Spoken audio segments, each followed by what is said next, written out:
Bismillahirrahmanirrahim. Wa yajibu sareng wajib alaihi kawali aidon deui naon ta'limuhuma mapatahan sobi sareng sobiah. Kamari tos sobi teh budak lalaki upami sobiah budak istri. Maka na perkara yajibu anu wajib ieu emak alaihima ka sobi sareng sobiah wa ma sareng perkara yahrumu anu haram ieu emak wa yajibu sareng wajib ala wulatil amri ka pamarentah naon qatlu tarikis sholati maehan jalma anu tinggal salat ieu parah banget kaslan karena kedul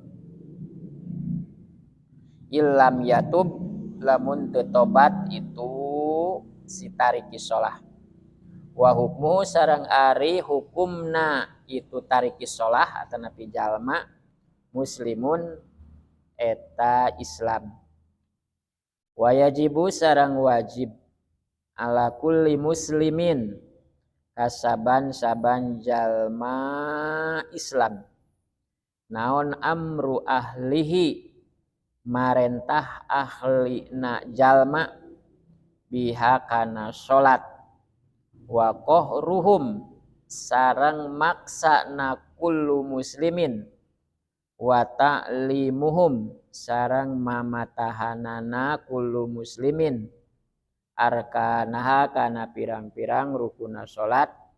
wa syurutoha sareng pirang-pirang syaratna salat wa mubtilatiha sareng pirang-pirang nu batalkeun kana salat wa kuliman sareng kasaban-saban jalma qadaro anu kawasa ieu si jalma alaihi ka jalma deui min ghairihim tina salianti itu ahli.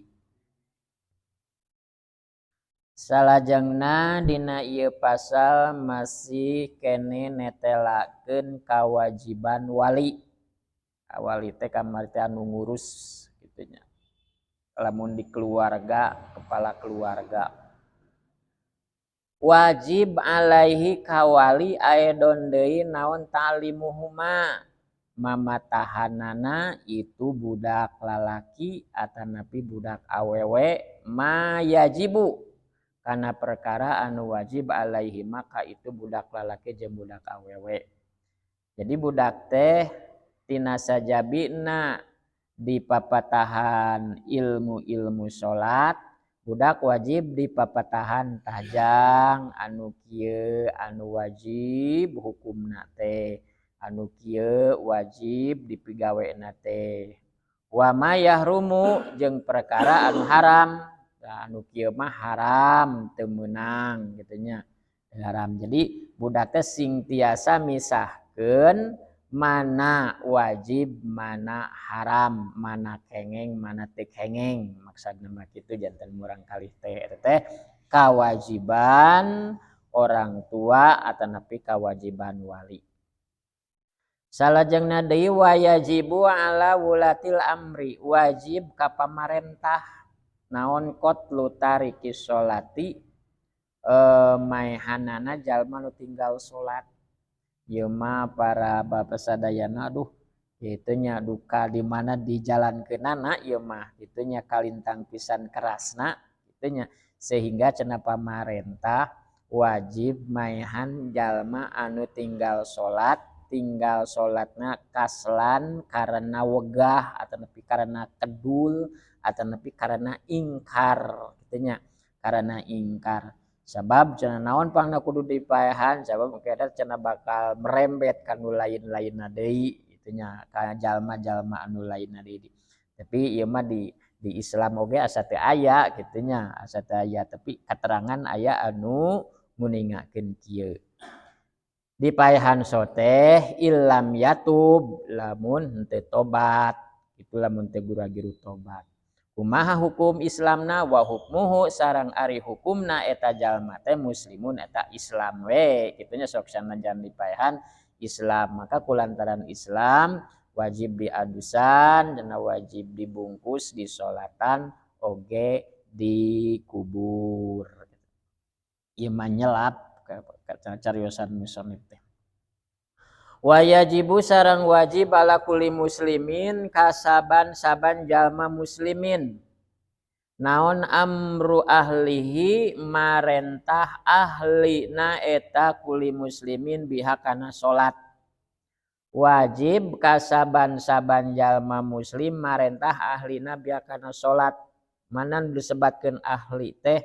nya panginten upami di keluarga bojo gitu nya tah urang ka bojo bisi rada lalei kitu nya dacan salat wae mah kitu nya gara enggal netepan gara enggal wajib marentah kitu teh kana anu jalin bojo teh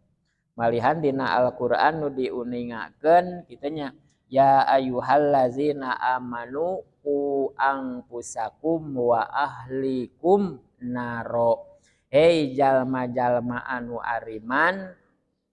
ku angpusakum kudu ngariksa anjeun kana diri aranjeun heula kitu nya diri urang heula tuluy wa ahlikum sareng ahli aranjeun di antawisna nyaeta bojo atanapi batur bumi legana batur salembur legana pisan batur sadesa ngan syaratna kadah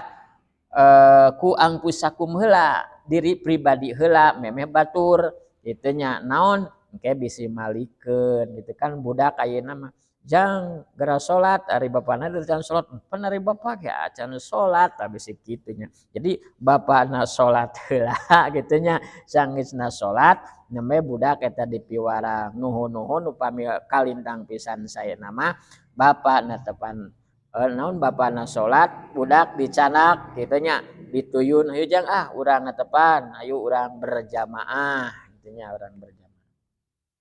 wa qahruhum sareng maksana itu ahli kitu nya pamajikan lamun hararese wae wajib dipaksa nanging di dieu mah aya penjelasan numutkeun salah sawios para ulama upami ka pamajikan mah teu wajib neunggel kan kamari mah ka budak urang badek budak lalakina budak awewena lamun harerese salat teh dina saenggeus umur 8 tahun teh nya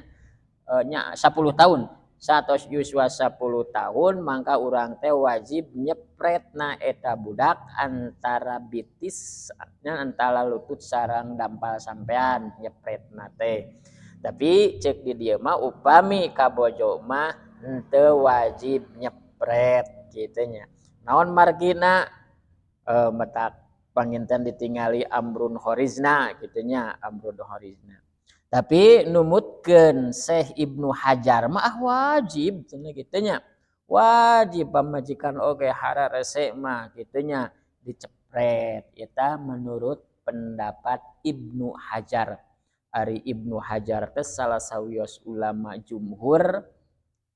hartosna Ibnu Hajar teh anak batu Ibnun anak Hajar batu naon pangna disebatkeun anak batu werehna anjeunana kapungkur nami asli nama Abdullah dina hiji waktos anjeunna masantren geus sababaraha taun teu bisa wae teh nya batur-batur geus bisa maraca Quran geus bisa nerangkeun kitab geus bisa pidato